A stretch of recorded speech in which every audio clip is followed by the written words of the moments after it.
오늘 우리에게 주신 하나님 말씀은 요엘 2장입니다. 28절부터 32절까지 말씀.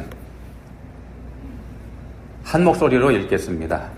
그 후에 내가 내 영을 만민에게 부어주리니 너희 자녀들이 장래 일을 말할 것이며 너희 늙은이는 꿈을 꾸며 너희 젊은이는 이상을 볼 것이며 그때 내가 또 내 영을 남종과 여종에게 부어줄 것이며 내가 이적을 하늘과 땅에 베풀리니 곧 피와 불과 연기 기둥이라. 여호와의 크고 두려운 날이 이르기 전에 해가 어두워지고 달이 핏빛같이 변하려니와 누구든지 여호와의 이름을 부르는 자는 구원을 얻으리니 이는 나 여호와의 말대로 시온산과 예루살렘에서 피할 자가 있을 것이며 남은 자 중에 나 여호와의 부름을 받을 자가 있을 것임이니라. 아멘. 창세기 34장 30절 말씀이 이렇게 되어 있습니다. 창세기 34장 30절 말씀입니다. 제가 한번 읽을 테니까 여기에 나라는 단어가 얼마나 들어가 있는지 한번 보십시오. 야곱이 시므온과 레위에게 이르되 너희가 내게 화를 끼쳐 나로 하여금 이 땅의 주민 곧 가나안 족속과 브리스 족속에게 악취를 내게 하였도다. 나는 수가 적은즉 그들이 모여 나를 치고 나를 죽이리니 그러면 나와 내 집이 멸망하리라. 세셨습니까? 유심히 한번 보시면은 달랑 한 절인데 여기에 나라는 단어가 7번 등장합니다.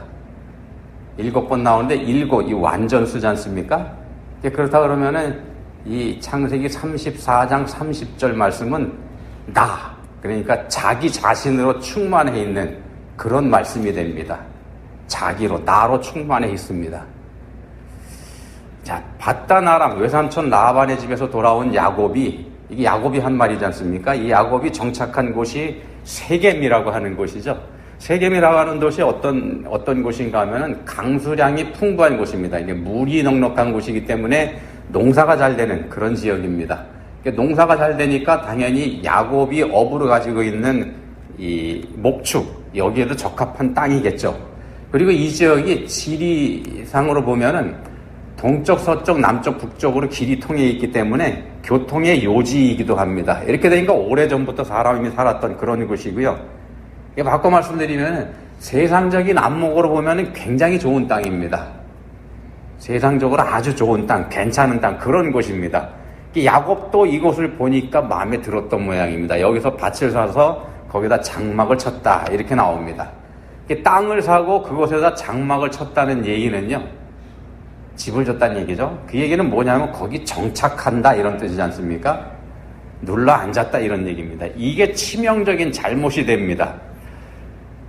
하나밖에 없는 딸 디나가 그곳의 유지인 하몰의 아들 세겜에게 강간을 당하죠. 그리고 그 일로 둘째 아들 시므온과 셋째 아들 레위가 복수를 하는데 할례를 이용해서 처절한 피해 복수를 해버립니다. 자, 거룩한 백성의 표식으로 하나님께서 주신 거룩한 할례, 이거를 더럽게 만든 그런 만행이죠. 이에 놀란 야곱이 그 아들들에게 했던 말이 방금 우리가 봤던 창세기 34장 30절 말씀, 자기로 충만해 있는, 나로 충만해 있는 그런 말씀입니다.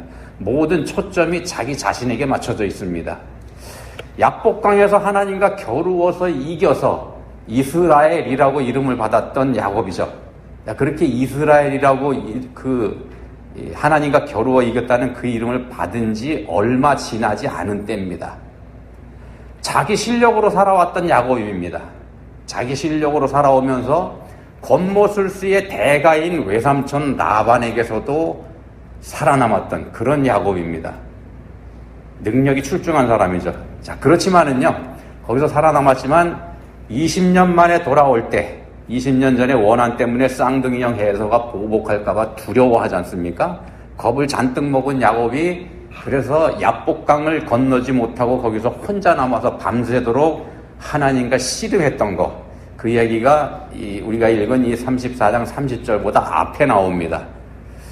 자, 거기서 어떻게 됐습니까? 하나님과 겨루어서 이겼죠. 기어코 축복을 받아냈습니다. 자기가 원한 걸 받아낸 겁니다. 자기가 원한 걸 받아냈다는 겁니다. 하나님에게 이긴 겁니다. 하나님이 뭘 주시려는지 그거 상관없고, 또 하나님이 무슨 말씀을 하시려는지 그것도 전혀 관심이 없었습니다. 단지 그냥 자기가 원하는 걸 받아낸 겁니다. 그래서 얻은 새 이름이 바로 하나님과 겨루어 이긴 자, 이스라엘입니다. 이게 장차 이 이스라엘이라는 이름이 영광된 이름으로 불리게는 됩니다만 원래의 뜻은 그렇지 않다는 겁니다.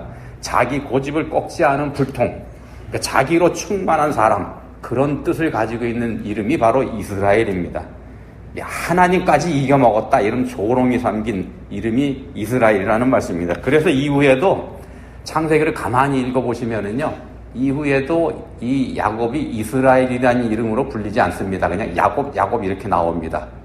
비로소 이스라엘이라는 이름으로 본격적으로 불리게 되는 때가 어느 때냐 하면은요, 창세기에서 한참 뒤로 가가지고 할 수 없이 내려놓고 할 수 없이 포기하게 되는 요셉의 이야기, 여기서부터 본격적으로 야곱이 이스라엘이라는 이름으로 등장을 합니다. 자기로 충만했던 야곱이 자기를 버릴 수밖에 없게 되는 그때입니다. 자기가 사랑하던 아내 라헬을 잃었고, 그 라헬이 낳은 요셉에게 자기 사랑을 대신 쏟아붓지만 그 요셉도 없어졌고, 또 그 대신에 사랑을 주던 베냐민마저 어쩔 수 없이 포기하게 되는 그때, 자기가 어쩌지 못한 일들이 계속 터질 때, 그때부터 야곱은 본격적으로 이스라엘이라고 불리게 됩니다. 자, 외동딸이 봉변을 당하고요, 아들들이 거룩한 할례를 욕되게 하는 그때에도 여전히 야곱은 하나님과 겨루어 이긴 사람, 하나님께 굴복하지 않은 사람으로 살았다는 말씀입니다. 이게 자기를 버리지 않아서 불구자가 된 상태임에도 불구하고, 허벅지 관절을 얻어맞아서 불구자가 되지 않습니까? 그럼에도 여전히 자기로 충만한 삶을 살아가고 있던 사람이 바로 세겜에 살고 있던 야곱입니다. 이게 단 한 절에 나라는 단어가 무려 7번이나 등장하는 창세기 34장 30절 말씀이 야곱의 그런 상태를 알게 합니다. 자, 하나님을 믿었고 하나님을 안다고는 하지만 자기가 중심입니다. 안 믿은 거 아닙니다. 하나님 믿고 하나님 알았지만 자기가 여전히 중심입니다. 하나님은 자기를 도와주는 분입니다. 자기가 하나님이 된 거고, 하나님은 돕는 역할에, 자기를 돕는 역할에 그치는 겁니다. 이처럼 자기로 살던 시절의 야곱의 삶은 그가 자신의 입으로 직접 고백했던 것처럼 험악한 세월이었더랬습니다. 자, 보다 못하신 하나님께서 이 대목에서 직접 개입을 하십니다. 이 야곱에게 단도직입적으로 말씀하시죠. 베델로 올라가라. 자기로 충만한 이 창세기 34장 30절 말씀에 이어지는 게 35장 1절 말씀인데, 거기서 말씀하십니다. 베델로 올라가라. 세상 가치로 충만한, 세상 눈으로 보기에 좋은 세겜, 거긴 하나님의 자녀가 살 곳이 아니다. 에서를 피해서 도망가던 때, 20년 전에 하나님께서 나타나셨던 곳, 야곱이 하나님이 나와 함께 계셔서 내가 가는 이 길에서 나를 지키시고 내가 평안히 아버지 집으로 돌아오게 하시오면 여호와께서 나의 하나님이 되실 것이요, 내가 기둥으로 세운 이 돌이 하나님의 집이 될 것이요 라고 서원했던 바로 그곳으로 돌아가라고 하시는 겁니다. 자기를 위해서 자기 중심으로 사는 자기 세상에서 떠나서 하나님 의지하고 하나님 섬기는 하나님의 집 베델로 돌아가라. 이 말씀을 기다리다 직접 하십니다.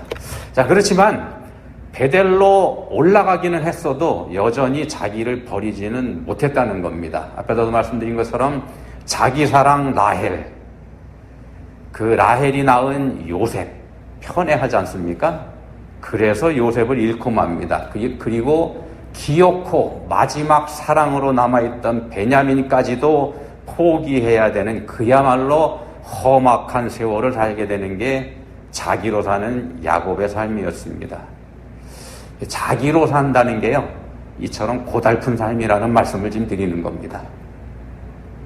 삶이 고달프면 이거 한번 생각해 봐야 됩니다. 자, 그렇지만 하나님의 자비와 사랑은 그런 야곱을 당신의 품에 안아주십니다. 조롱의 뜻이 담긴 이름 이스라엘을 영광된 이름으로 바꿔주시죠. 그 험악한 세월, 야곱이 살았던 험악한 세월, 그 고달픈 삶을 하나님 당신의 뜻을 이루는 도구로 사용하십니다. 이렇게 돼서 회복시켜 주시고 이스라엘을 영광된 이름이 되게 해주십니다. 그게 하나님의 자비이고 하나님의 사랑입니다. 약속하셨던 대로 거룩한 백성으로 세워주시죠. 야곱의 험악한 세월은 하나님의 뜻을 이루는 영광된 도구, 영광된 삶으로 다시 평가받게 해주십니다. 이게 하나님 은혜입니다. 자, 하나님의 은혜는요, 우리가 저지른 그 어떤 죄, 우리가 가진 어떤 허물이라고 하더라도 다 덮고도 남습니다. 하나님의 은혜는 우리의 죄와 허물이 아무리 크다고 하더라도 다 덮고도 넘을 만큼 넉넉합니다. 자, 오늘 본문 말씀에 들어있는 요엘서, 요엘 2장 우리가 보고 있습니다. 이 요엘서는 재앙과 심판을 예언하는 책입니다. 요엘 1장 4절에 보시면 이렇게 말씀합니다. 팥중이가 남긴 것을 메뚜기가 먹고 메뚜기가 남긴 것을 느치가 먹고 느치가 남긴 것을 황충이 먹었도다. 팥중이, 메뚜기, 느치, 황충, 우리가 알지도 못하는 벌레 이름인데 메뚜기 종류 이렇게 이해하시면 될 것 같습니다. 메뚜기 떼가 습격하면 얼마나 끔찍한지 우리가 알지 않습니까? 보진 않았어도 알긴 하죠. 얘기 들어서 푸른 풀이라고 하나도 남지 않죠. 때가 지나가면은. 근데 그런 때가 거듭해서 쳐들어옵니다. 그럼 어떻게 됩니까? 나중에 쳐들어온 놈들은 먹을 게 없죠. 먹을 게 없으니까 뭐까지 먹어치우냐? 나무 껍질까지 벗겨서 먹어치운답니다. 그래서 요엘 1장 7절에서는 이렇게 말씀합니다. 그들이 내 포도나무를 멸하며 내 무화과 나무를 긁어 말갛게 벗겨서 버리니 그 모든 가지가 하얗게 되었도다. 자, 끔찍한 메뚜기 떼의 습격이 연달아 4차례 이어지는 건 소망 없음, 다 끝났음, 이걸 뜻합니다. 완전히 끝난 겁니다. 남아있는 게 하나도 없으니까. 자, 그런 끔찍한 재앙을 선포하는 책이 바로 이 요엘서입니다. 요엘서. 그럼 그런 재앙을, 그 끔찍한 재앙을 누가 당하는가? 악당들이 당하는 거 아닙니다. 악당들이 당하는 게 아니고 하나님 백성들이 당할 재앙이라고 경고를 하고 있습니다. 하나님께서 임하시는 날에 재앙이 하나님 백성들에게 내린다는 겁니다. 왜요? 왜 그럴까요? 그러니까 하나님의 백성이라는 작자들이 자기 마음대로 살기 때문에, 하나님 백성이라는 사람들이 자기 마음대로 살기 때문입니다. 모름지기 하나님의 백성이라면 하나님의 뜻이 뭔지 이거 생각해야 되지 않습니까? 또 하나님의 뜻 조금이라도 알아야 되지 않습니까? 근데 하나님의 뜻에는 전혀 관심도 없고 자기 자신에게만 관심을 두기 때문에, 그래서 이런 징계를 예고하시는 겁니다. 자기 자신에게만 관심이 있다. 자기 자신에게만 관심이 있다. 이게 뭘 뜻하는가 하면은요, 창세기 6장 2절에 보시면은 이런 말씀이 있습니다. 우리가 다 아는 말씀입니다. 하나님의 아들들이 사람의 딸들의 아름다움을 보고 자기들이 좋아하는 모든 여자를 아내로 삼는지라. 자기들이 좋아하는, 그러니까 자기 뜻대로, 자기 좋은 대로 살았다는 말이죠. 이게 죄입니다. 이게 죄입니다. 자기들이 좋아하는 대로 사는 거, 이게 죄입니다. 근데 우리가 살고 있는 요즘 세상, 그렇게 사는 삶이 최고의 삶이다, 이렇게 우리는 가르치고 배우고 있지 않습니까? 또 그런 삶을 추구하고 있고, 내 맘대로 사는 삶, 그렇게 하고 싶어서 열심히 돈 벌고. 자, 이 말씀이 기록된 창세기 6장이 바로 노아의 홍수 심판이 기록된 장입니다. 자기들이 좋아하는 대로 살 때 하나님의 심판이 내렸다는 걸 보여주는 그런 말씀입니다. 그래서 예수님도 마태복음 24장 38절, 누가복음 17장 27절에서 이 시대를 이렇게 평가하십니다. 노아가 방주에 들어가던 날까지 사람들이 먹고 마시고 장가들고 시집가더니 홍수가 나서 그들을 다 멸망시켰으며, 자기들이 좋아하는 걸 자기 뜻대로 하면서 살 때 하나님의 심판이 임하였다는 겁니다. 장차 예수님께서 다시 오실 때에도 또한 그러할 겁니다. 예수님께서 다시 오실 때에도 역시 같을 겁니다. 생각하지 않은 날, 알지 못하는 시각에 오시게 되는데 그날은 재앙의 날이고 심판의 때가 될 거라는 겁니다. 그래서 이 날을 대비하면서 사는 게 지혜입니다. 본문에서는요, 그럼에도 그런 가운데에서도 구원받는 사람들이 있을 거다 이런 말씀을 합니다. 본문 28절에서 이렇게 말씀합니다.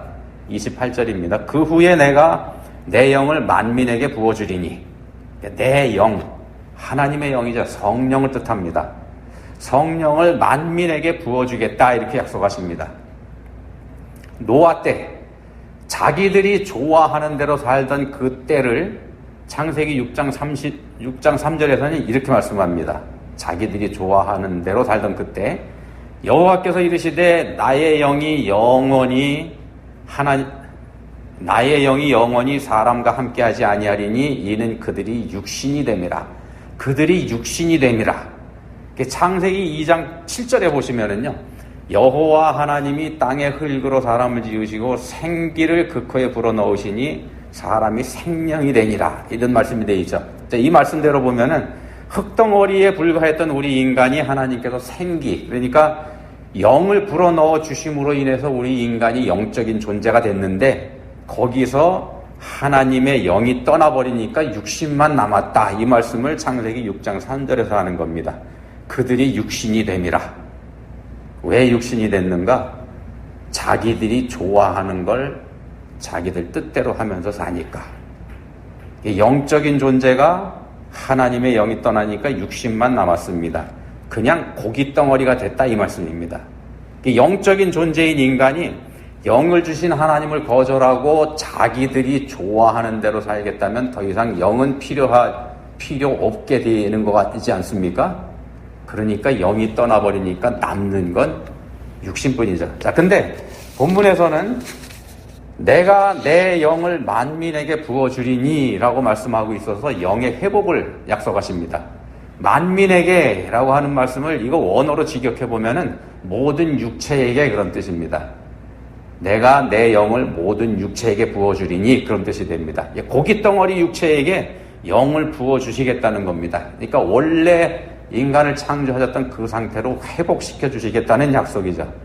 그리고 사도행전 2장에 보시면은 이 약속이 1차 성취되는 거 우리가 보게 됩니다. 오순절 성령 강림 때 마가의 다락방에 모인 제자들에게 성령께서 임하시지 않습니까? 성령의 충만함을 입은 제자들의 입이 열려서 하나님의 말씀을 증거하게 됩니다. 사도행전 2장 3절 4절 말씀입니다. 마치 불의 혀처럼 갈라지는 것들이 그들에게 보여 각 사람 위에 하나씩 임하여 있더니 그들이 다 성령의 충만함을 받고 성령이 말하게 하심을 따라 다른 언어들로 말하기를 시작하니라. 자, 그들이 다 성령의 충만함을 받고 그들이 다 합니다. 그들이 다.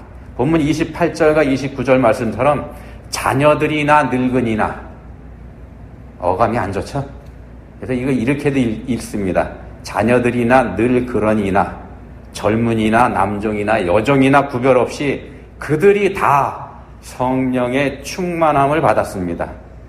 성령이 말하게 하심을 따라 다른 언어들로 말하기 시작합니다.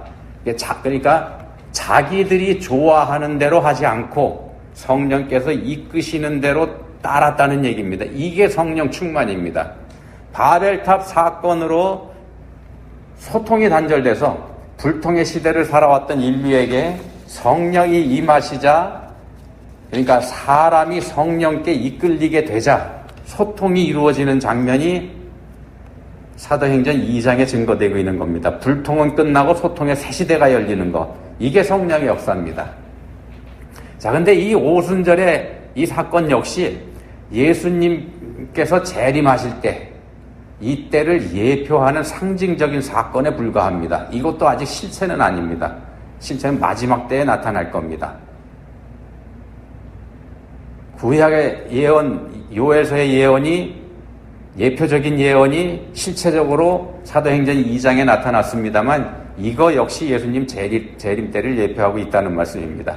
이게 성령께 온전히 붙잡힐 때 온전한 소통, 그러니까 교통이 이루어집니다. 교통이 성령의 역사의 특징입니다. 우리가 축도할 때 보면은 성령의 교통하심이라는 말이 반드시 들어가지 않습니까? 이유가 그겁니다. 성령은 교통하게 하시는 영입니다. 그래서 성령 충만한 사람, 교통하게 하는 사람, 또 소통하게 하는 사람, 이렇게 볼 수 있다는 겁니다. 성령 충만한 사람은, 그러니까 성령께 붙잡힌 사람이죠. 성령께서 인도하시는 대로 따라가는 사람입니다. 그게 성령 충만한 사람이죠.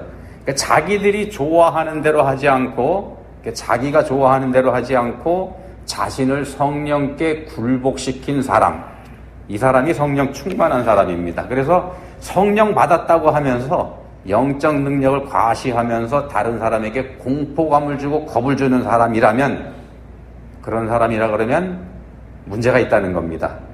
다른 사람과 소통하는 사람이 성령 충만한 사람입니다. 교통이 이루어지게 하는 사람. 바꿔 말씀드리면 평안을 주는 사람. 자, 우리 중에서 모두를 평안하게 해주는 사람이 있다면 바로 그런 사람이 성령 충만한 사람이라는 말씀입니다. 우리가 신앙생활 하고 있습니다만 우리 신앙생활의 대부분은 나에 머물러 있죠. 내가 중심입니다. 나를 위해서 합니다. 대표적으로 나타나는 이 자리가 어디냐면 기도할 때입니다. 기도할 때 보면은 나 중심으로 우리가 기도하죠. 하나님께 기도할 때 내 삶을 인도해 주시고, 나를 위해 주시고, 우리 가족 위해 주시고, 보호해 주시고, 우리 교회 지켜 주시고, 이런 식으로 우리가 기도하지 않습니까? 이거 가만히 보시면은요, 마치 야곱이 창세기 34장 30절에서 단 한 절에 나라는 단어를 7번이나 언급했던 것처럼 닮아 있다는 겁니다. 그렇게 우리가 내가 충만하다면 성령 충만한 사람일 수가 없다는 겁니다. 한번 생각해 볼 필요가 있습니다. 우리가 코로나 바이러스를 지금 몇 년째 이것 때문에 고생하고 있습니다만, 코로나 바이러스가 우리에게 준 깨달음 중에는 나와 우리만 괜찮다고 해서 안전한 게 아니라는 사실이지 않습니까? 모두가 안전해야 전체가 평안하고, 또 전체가 평안해야 그 전체 안에 있는 나와 우리도 비로소 평안하다는 깨달음. 이게 코로나 바이러스가 우리에게 준 교훈입니다. 자, 그래서 하나님의 회복을 가만히 보시면은 나와 우리에 머물러 있지 않습니다. 하나님의 영을 만민에게 부어주시죠. 만민에게 부어주십니다. 고깃덩어리에 불과했던 우리 모두가 다시 영적인 존재로 회복되는 것, 이게 하나님의 뜻이라는 말씀입니다. 우리 모두가 자녀나 늘 그러니나 젊은이나 남종이나 여종이나 가리지 않고 만민에게, 모든 육체에게 그렇게 하시는 게 하나님 뜻이라는 겁니다. 본문 32절 말씀처럼 누구든지 여호와의 이름을 부르는 자, 누구든지 여호와의 이름을 부르는 자라면 그렇게 해주시는 게 하나님 뜻입니다. 믿음으로 하나님 찾는 거, 이걸 말하는 겁니다. 여호와의 이름을 부른다는 거, 믿음으로 하나님 찾는 거, 입으로만 아니고요. 여호와의 이름을 부르는 자라면 누구든지 구원받을 수 있다는 겁니다. 아무나 다, 전부 다 아닙니다. 아무나 다, 전부 다가 아니고 믿는 자라면 누구든지입니다. 우리에게 기회를 주셨습니다. 어떤 기회냐? 회개할 기회입니다. 여호와의 이름을 부르는 기회, 이게 회개할 기회입니다. 끔찍한 메뚜기 재앙도 심판과 멸망이 목적이 아닙니다. 우리 망하라고 하나님께서 재앙 주시는 거 아닙니다. 회복이 목적입니다. 그런 무서운 일들을 통해서 하나님께서 살아계시다는 것, 그리고 지금도 여전히 역사하고 계신다는 것을 깨달아 알게 하시려는 게 목적입니다. 그게 재앙과 고난의 목적입니다. 바꿔 말씀드리면 이게 깨닫게 하시는 하나님의 사랑입니다. 우리 사회에 닥치는 재앙, 또는 우리 각자에게 개인적으로 닥치는 고난, 여기에도 하나님께서 이루시고자 하시는 뜻이 있다는 말씀입니다. 그리고 그 안에 또한 그 고난에는 하나님의 사랑이 담겨 있다는 겁니다. 우리가 나한테만 집중해서 하나님을 원망할 건지, 또 나를 통해서 뜻을 이루시려는 성령님께 나 자신을 굴복시키면서 성령 충만한 자리로 나갈 건지, 이건 우리가 선택할 수 있다는 겁니다. 나에게만 집중해서 내가 고난당할 때 하나님을 원망하고 하나님에게서 멀어질 건지, 나를 통해서 뜻을 이루시려는 성령님께 나 자신을 굴복시킬 건지. 내가 나서면 성령님께서는 잠잠하십니다. 반대로 내가 잠잠할 때 성령님께서 우리 안에서 일하십니다. 성령께서 우리 안에서, 내 안에서 일하시면 내 주변의 모든 사람이 행복해집니다. 기도하시겠습니다. 하나님 아버지, 저희가 당하는 그 모든 어려운 일들 가운데 하나님의 뜻이 있다는 거 알게 해주셨습니다. 하나님의 사랑이 있다는 거 알게 해주셨습니다. 고난을 통해서 저희를 세우시고 또 저희에게 은혜 주시려는 것이라는 거 깨닫게 해주셨습니다. 간절히 바라오니 이제는 저희가 그런 높으신 하나님 뜻에 성령님의 이끄심에 저희를 맡겨드릴 수 있게 해주시기 원합니다. 저희가 성령 충만하게 해주시기 원합니다. 예수님 이름으로 기도합니다. 아멘.